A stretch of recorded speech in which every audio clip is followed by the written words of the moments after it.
மின்சாரத்துறை மானியத்தின் மீது என்னுடைய சில கருத்துக்களை கூற விரும்புகிறேன். நமது மின்சாரத்துறை மிகவும் ஒழுங்காகவும் நல்ல முறையிலும் பணியாற்றி வருவதற்கு காரணமாக இருந்து வருகிற முதலமைச்சர் அவர்களையும் மின்சாரத்துறை அமைச்சர் அவர்களையும் நான் பாராட்டுகிறேன். தமிழகத்தின் 4.5 கோடி மக்களும் இந்த துறையை பாராட்ட கடமைப்பட்டிருக்கிறார்கள். மின்சாரத்துறை ஏராளமான விவசாய கிணறுகளுக்கு மின் இணைப்பு வழங்கி இருக்கிறது.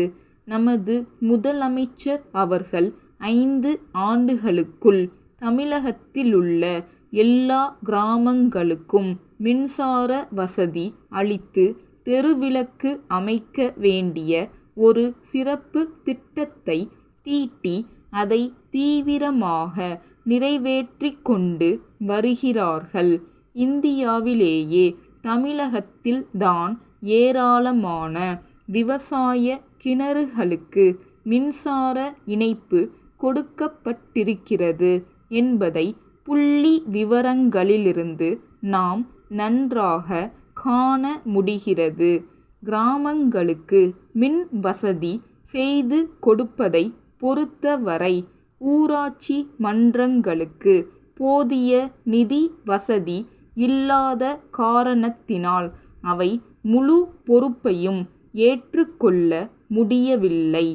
ஏனென்றால் ஊராட்சி மன்றங்கள் தங்களுக்குரிய நிதியை வைத்துத்தான் சாலைகள் அமைத்தல், பள்ளிக்கூடங்கள் கட்டுதல், நீர்த்தேக்க தொட்டிகள் அமைத்தல் போன்ற பல அபிவிருத்தி வேலைகளை நிறைவேற்றிக் கொள்ள வேண்டிய நிலையில் இருக்கின்றன என்பதை தெரிவித்துக் கொள்ள விரும்புகிறேன்.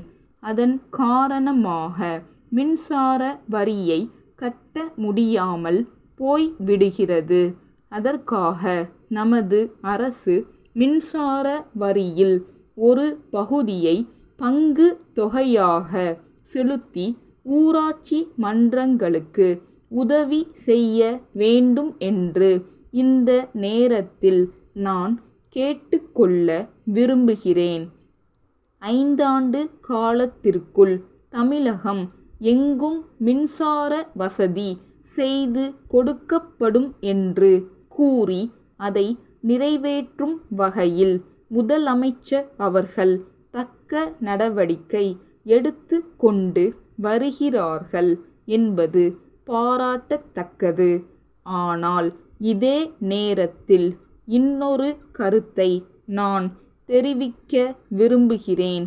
எல்லா விவசாய கிணறுகளுக்கும் மின்சார இணைப்பு கொடுத்து அதன் மூலம் பசுமை புரட்சியை வெற்றியடைய செய்ய வேண்டும் என்று கேட்டுக்கொள்கிறேன். கிணறு வைத்து கொண்டிருக்கிற விவசாயிகள் எல்லோருமே பண வசதி உடையவர்கள் என்று சொல்ல முடியாது. கூட்டுறவு சங்கங்களின் மூலம் அவர்களுக்கு பண வசதி செய்து கொடுத்து இதே 5 ஆண்டு காலத்தில் அல்லது அதற்கு பிறகு இன்னும் சில ஆண்டுகளில் விவசாய கிணறுகளுக்கு மின்சார வசதி செய்து கொடுக்கும் சிறப்பு திட்டத்திற்கும் வகை செய்ய வேண்டுமென்று கேட்டுக்கொள்கிறேன். மின்சார கருவிகளை பொறுத்தவரை அவற்றை நாம் மற்ற மாநிலங்களிலிருந்து வரவழைக்க வேண்டிய நிலை இருப்பதாக தெரிகிறது. அந்த நிலையை மாற்றி நம் மாநிலத்தில் அவற்றை உற்பத்தி செய்கின்ற வகையில் தொழிற்சாலைகளை ஆரம்பித்து மின்சார விஸ்தரிப்புக்கு வழிவகை செய்ய வேண்டுமென்று கேட்டுக்கொள்ள கடமைப்பட்டிருக்கிறேன். மின்சார உற்பத்தியை மேலும் பெருமளவில் பெருக்கினால்தான் நாம் தொழில் வளத்தில் முன்னேற முடியும் என்று தெரிவித்துக் கொள்கிறேன். சென்னை ரவி சகோதரர்கள் மாயவரம் மணிவண்ணன் சகோதரர்களுக்கு எழுதும் வணிக கடிதம். அன்புடையீர், தங்கள் கடிதத்தில் கேட்டுள்ளபடி எங்களுடைய பொறுப்பில் உள்ள விற்பனைக்குரிய நிலத்தின் விவரங்களை தங்களுக்கு தெரிவிக்கிறோம். இத்துடன் இணைக்கப்பட்டிருக்கும் வரைபடத்தில் கண்டுள்ளபடி 5 ஏக்கர் பரப்புள்ள நிலம் மிக வசதியான இடத்தில் இருக்கிறது. இந்த நிலத்திற்கு ஒரு புறத்தில் முக்கிய நெடுஞ்சாலை ஒன்று செல்கிறது. அத்துடன் ரயில்வே சந்திப்புக்கு மிக அருகிலும் அமைந்து உள்ளது. அது மட்டுமில்லாமல் பக்கத்தில் உள்ள ஆற்றில் எப்போதும் தண்ணீர் ஓடிக்கொண்டிருக்கிறது. இத்தகைய வசதிகள் யாவும் இருப்பதால் தாங்கள் அமைக்க இருக்கும் தொழிற்சாலைக்கு இந்த நிலம் மிக பயனுள்ளதாக இருக்கும் என்று நாங்கள் கருதுகிறோம்.